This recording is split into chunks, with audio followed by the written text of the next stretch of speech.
السلام علیکم۔ ایک مشہور مقولہ ہے کہ اگر بات چاندی ہے تو خاموشی سونا ہوتی ہے۔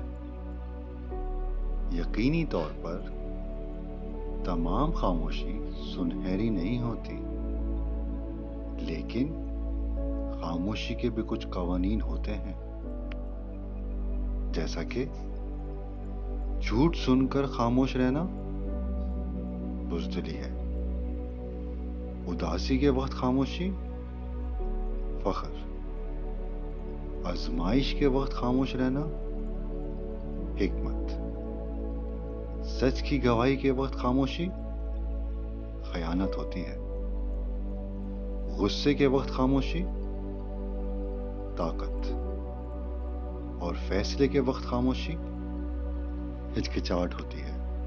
ذرا سوچئے۔